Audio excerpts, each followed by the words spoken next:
फरियाल के मंगेतर को किसी ने फरियाल और जरार भाई की पिक्चर सेंड कर दी। ना कभी होगी, ना वो मेरी कभी मोहब्बत थी, ना है मेरी बहुत ही अच्छी कजिन। फरियाल के मंगेतर को किसी ने इसका मतलब कुछ तो है ना।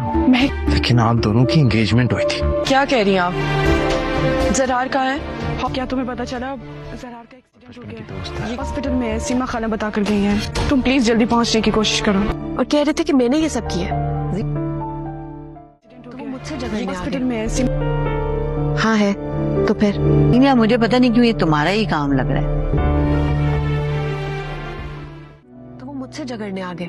जरार जैसे ही फरियाल के पास से उठता है वो सीधा शरार के पास जाता है। उसकी आंखों में वही सच्चाई थी और लहजे में बेबसी।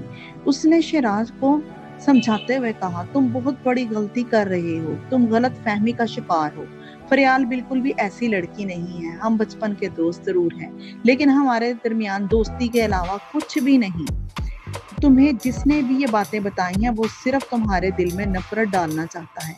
जरार ने गहरा सांस लेते हुए कहा, असल खेल तो जिन्ना की बातें सुनकर गुस्से में वापस घर आ जाती है। उधर तबेश इन्वेस्टिगेशन करके आखिरकार उस आदमी का पता लगा। लेता है जिसने जीनिया से पैसे लेकर उसकी बीवी को पिक्चर सेंड की थी। तबेश ऑफिस आते ही शहराम को उस आदमी की सारी इंफॉर्मेशन दे देता है। दूसरी तरफ सीरत को जब पता चला महक ने हॉस्पिटल ज्वाइन कर लिया तो उसे एक और मौका मिल जाता है जरार को महक से अलग करने का। जरार जैसे ही घर आता है सीरत बेगम उसे कहती है महक को आजादी चाहिए थी, इसलिए वह तुम्हें छोड़कर अंधा हो जाता है कि इससे रिश्तों की अहमियत नजर ही नहीं आती। हालांकि सच्ची खुशी दूसरों के घर बर्बाद करने में नहीं बल्कि मोहब्बत से घर बसाने में होती है। बेटी अगर सब्र, इज्जत और तहम्मुल से अपने रिश्ते निभाए तो वो पूरे खानदान को जोड़ देती है, लेकिन अगर हसद और नफरत में आ जाए तो वही रिश्ते टूटने लगते हैं। और माँ का किरदार भी बहुत अहम होता है। अगर माँ इंसाफ और सच का साथ दे तो घर जन्नत बन जाते हैं, लेकिन अगर वो गलत बात पर अपनी औलाद का साथ दे तो पूरा घर बिखर जाता है। इसी दौरान अचानक जरार का खौफनाक एक्सीडेंट हो जाता है। फरियाल के हाथ कांपने लगते हैं। वो फौरन मुस्कान और महक को कॉल करके रोते हुए बताती है कि जरार का एक्सीडेंट हो गया है।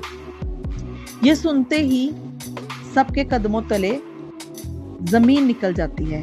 फरियाल रोती तड़पती हुई हॉस्पिटल पहुंचती है कि उसकी आंखों से आंसू रुकने का नाम ही नहीं लेते थे, क्योंकि बाज़ औक़ात इंसान को अपने अपनों का कदर तब होती है जब जिंदगी अचानक इम्तिहान लेती है। अब दोस्तों बताओ अगले एपिसोड में क्या होगा, कमेंट में बताओ।